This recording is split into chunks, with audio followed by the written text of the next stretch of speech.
working from home. Mm-hmm. You've had experience doing this. What were the major pros? Okay, so working from home. Actually, in my previous job, I worked from home probably 80% of the time. And I actually am not a huge fan of working from home, at least not the majority of the time. So I know most people think that, oh my gosh, that's my dream setup. I would love to work from home. But everybody's different. So the pros, I would say, it's quieter. There are fewer distractions and that sort of thing. But to me, the cons outweigh the pros. The cons are it's hard to stay focused. You feel like you don't really have a lot of direction when you're just working at home with kind of no one to supervise you or no one to kind of like guide you along. Also, too, I got very easily distracted, so I would be working, but also like distracted? Doing laundry and and all that sort of thing. So I think there's definitely a balance. I for sure would not ever want to work at a job where it was 100% remote. I know some people feel the exact opposite way, like that's their dream job because they could do the whole, work while traveling sort of thing. But to me, it's not very practical. I'm in that camp where I think that like I've got to have somewhere to go in the morning, or else the day is going to get kind of wasted. Biggest pro in my book is avoiding the morning and evening commute. Yes. So to me, right, that's an hour to 2 hours a day of complete waste of productivity and probably unhappiness for your employees. Very much so. Nobody likes sitting in traffic. Yeah. Plus gas money, it's expensive, makes sense. A huge pro for companies is the cost savings, right? Rent is huge. The second thing is it's getting more and more difficult to hire. Mm-hmm. So especially when, like in our business, revenue management, when the service gets very large, like with the brands, and you have maybe hundreds of revenue managers, you really have no other option than to start pooling the entire country as opposed to your local area. Yeah. Right. And so that's a pro in terms of like it's easier to find people. Mm-hmm. But from my perspective, it's a huge con to your business. And I think it's, just speaking personally, it's a huge advantage for our business. Mm-hmm. Because on the flip side of like what I think the biggest pros of working in an office is stuff like this, right?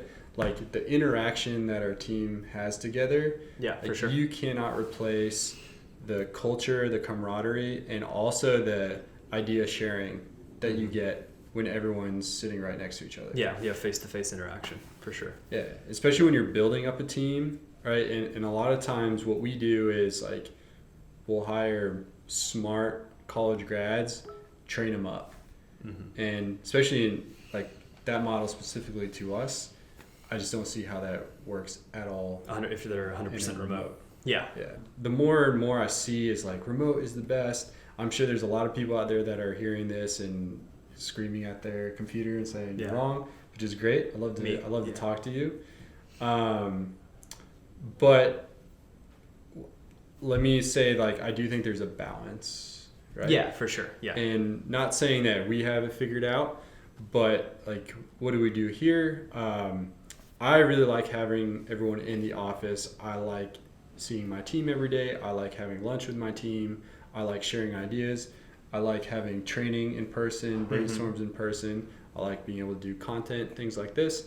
However, I understand like the flexibility. And so we've implemented a few policies that sort of like straddle that need. At RevGEN, we do two different things. We have what's called like just a work from home day, and that's once per week. You can choose which day you want to work from home. And right now that's Tuesday, Wednesday, and Thursday. You can pick from one of those 3 dates, and that's your work from home day. Another thing that we do is like the flex hours.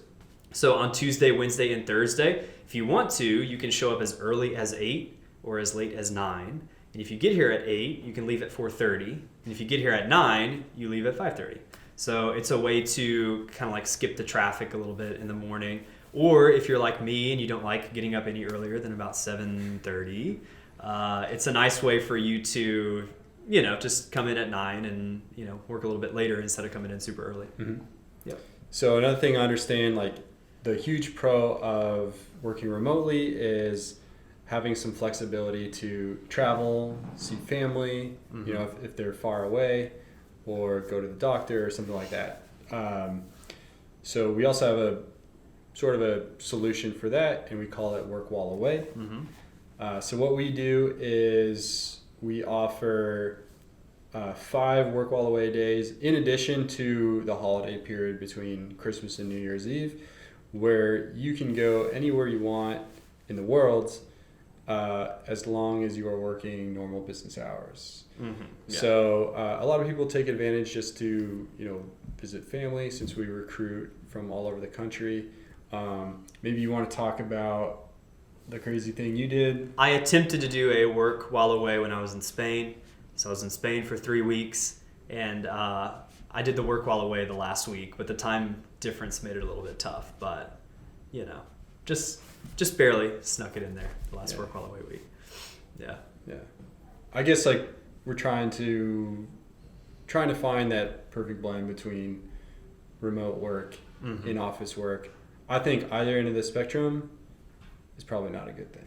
Yeah, I agree. I think 100% either way is probably too much. And if you feel strongly one way or the other, love to hear your feedback and let us know in the comments.